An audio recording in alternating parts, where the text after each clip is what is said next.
ગુજરાત મોબાઈલની અંદર એક ઘરફોડ ચોરીનો બનાવ બનેલો।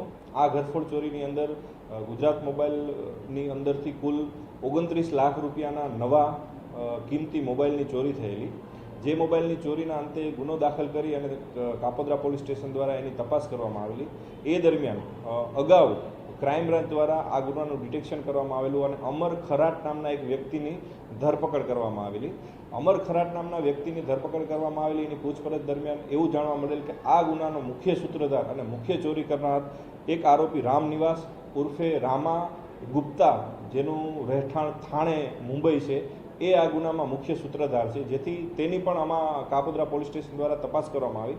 તપાસ દરમિયાન એવું માનવું પડેલું કે આ ખૂબ જ રીઢો ગુનેગાર છે અને આ ગુનેગાર ઉપર કુલ 60થી વધારે ઘરફોડ ચોરીના ગુના દાખલ થયેલા છે અને આ ગુનેગારની મુખ્ય એમો એવી છે કે મોટા ભાગે મોબાઈલની જ દુકાનો તોડે છે અને ચોરી કરે છે। મુંબઈમાં અસંખ્ય દુકાનો આણે તોડેલી છે અને કોઈ અજાણ્યા માણસોને આ નવા મોબાઈલો વેચવાની એમો ધરાવે છે।